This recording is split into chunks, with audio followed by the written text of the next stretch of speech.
Bonjour à tous, aujourd'hui l'idée c'est de pouvoir vous montrer en fait la ligne de production du casque sans fil que je vous ai montré aujourd'hui. Donc l'idée c'est de voir aussi comment en fait le casque est assemblé et de voir comment le casque est contrôlé lui au niveau du son, au niveau de la fonction pour assurer en fait une qualité du produit. Donc si vous avez des questions, n'hésitez pas à m'envoyer un texte ou à envoyer un mail et donc place à la vidéo avec plus de détails sur la production. À très bientôt. Bonjour, donc là en fait on est en train de faire l'assemblage en fait du casque. Donc en premier lieu, donc on vient assembler en fait les coques extérieures du casque et on vient enfiler les fils. Donc là on a deux personnes qui gèrent cette partie-là. Donc assemblage des coques extérieures, donc des deux coques extérieures. Et ensuite en fait on vient mettre le fil, ici pour pouvoir en fait assembler derrière. Donc on fait une protection en silicone pour assembler. Ensuite le prochain step qu'on a aujourd'hui, c'est que le fil il est enfilé, le fil est mis à l'intérieur et derrière on vient rajouter en fait de la colle pour pouvoir être sûr que le produit soit bien collé. Donc là vous voyez en fait les vitesses de ligne. Donc les vitesses de ligne ça va encore, c'est pas encore très très rapide parce que derrière on prévaut la qualité sur la rapidité. Donc là on vient caler le fil, et après derrière on vient y mettre en fait un point de colle pour le fixer, pour éviter que derrière il puisse bouger quoi que ce soit. Le prochain step qu'on a aujourd'hui, c'est que on vient souder les fils qu'on a eu tout à l'heure. Donc on vient souder donc tout ce qui est en fait haut-parleur. Donc on vient faire la soudure dessus. Donc c'est une soudure manuelle aujourd'hui. Donc là-dessus c'est pareil, on a deux postes de soudure. Donc ils font exactement la même chose. Donc c'est vraiment pour pouvoir tenir les capacités. Donc là-dessus on est toujours pareil. Et là vous voyez en fait la vitesse de la ligne. Donc après ce poste de soudure, on arrive à un poste de vissage. Donc en fait, on vient mettre tout ce qui est mousse, tout ce qui est pièces plastiques dessus pour le casque. Donc là, vous voyez en fait l'outil. C'est un outil. C'est comme une boîte. En fait, on secoue en fait les vis à l'intérieur et les vis se mettent. Vous voyez bien. Vous voyez les vis se mettent la tige d'abord et la tête au-dessus. Donc ça permet en fait de gagner du temps pour l'assemblage.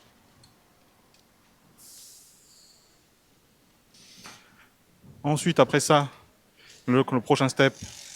Donc on est en contrôle qualité, donc contrôle fonctionnel. Donc là, on vérifie justement que au niveau du courant, en fait, on est bon, on doit être entre 16 et 25. Et en plus, en parallèle, on est en train de contrôler aussi tout ce qui est musique. Donc dans le casque, on a mis une musique. Je reviendrai tout à l'heure dans le détail sur ce partie qualité. Ensuite, au prochain poste, après un contrôle fonctionnel qui est bon, donc on vient faire en fait tout ce qui est assemblage de coque extérieure, donc pratiquement en finition. Donc là, c'est le coque extérieur qu'on vient assembler. Donc on a deux postes aussi qui viennent faire le poste d'assemblage final. Et ensuite, en assemblage final, on arrive sur le poste de contrôle qualité en fait visuel. Donc là, on a une personne qui, son travail est de pouvoir contrôler en fait la qualité cosmétique du produit pour être sûr qu'on n'ait pas de rayures, qu'on n'ait pas de quoi que ce soit visuel. Donc on contrôle bien les charnières, on contrôle tous les matériaux pour être sûr que ça va bon. Donc ça c'est fait obligatoirement, donc c'est du 100% contrôle par une personne dédiée à ce poste-là pour faire ce travail-là.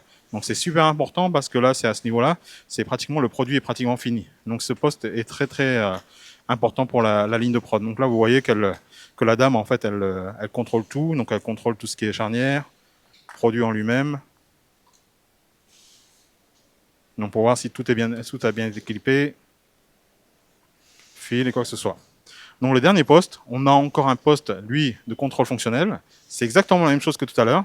Donc un deuxième contrôle fonctionnel, en fait, on a dupliqué en fait le contrôle. Donc pour ce produit-là, donc on fait deux contrôles fonctionnels pour être sûr que derrière on n'a pas de défaut qui passe. Donc là, ensuite, il est paqué donc dans un sachet plastique pour aller dans un autre atelier en fait pour faire le final packaging. Donc là-dessus, donc ces produits-là, ils sont contrôlés donc deux fois en ligne de prod, et ensuite, quand ils sont en ligne de packaging, donc on fait dans les boîtes cosmétiques, donc on fait tout ce qui est préparation, et derrière, il y a encore un troisième contrôle, mais lui qui est sur échantillonnage par ce qu'on appelle le QA. Donc les QA, en fait, ils vont faire du sampling. Donc je sais pas, sur un batch de 500 pièces, ils vont peut-être en retirer 36, selon une règle statistique qui est connue par toutes les usines. Donc une règle statistique AQL. Donc l'idée, c'est que au bout de la chaîne de production, en fait, on a 3 types de différences de contrôle qualité qui interviennent pour être sûr qu'on s'assure de la qualité des produits. Donc là, je vais venir en fait particulièrement sur la ligne de contrôle qualité. Donc on va regarder en fait ce qui se fait en fait comme contrôle qualité ici directement en ligne. Donc là, on va venir voir une jeune fille qui s'appelle Xiaomei. Donc Xiaomei, elle va nous expliquer en chinois, et moi je fais la traduction derrière bien sûr, comment elle contrôle ces casques-là. Donc là, je suis en poste sur le poste qualité, donc avec Xiaomei. Donc Xiaomei, elle va nous expliquer en fait comment elle contrôle le produit et qu'est-ce qu'elle fait sur le produit. 那你小妹，你给我们解释一下，你这个测试什么？我测试喇叭的阻值，然后是16以上到25以下。Donc en fait, là, elle dit qu'en fait qu'elle contrôle. En fait, le compteur en fait c'est de 16 à 25. Donc si c'est entre 16 et 25, en fait, on est bon sur ce contrôle. 还有什么？还要测一下喇叭有没有大小声音、杂音之类的，然后就能成为合格的。这里面有音乐的吗？音乐。Donc là, en fait, Xiaomei, ce qu'elle nous explique, c'est que en plus de contrôler que au niveau courant, on est bon, donc entre 16 et 25. Au niveau homme, on est bon entre 16 et 25. Donc elle contrôle aussi, en fait, en écoute, elle contrôle en fait s'il n'y a pas des interférences au niveau du son, s'il n'y a pas des bruits bizarres ou quoi que ce soit. Et en fait, dans le casque, en le branchant en fait sur le poste, en fait, dans le casque, en fait, on vient écouter une musique pour voir si la musique est proprement diffusée en fait.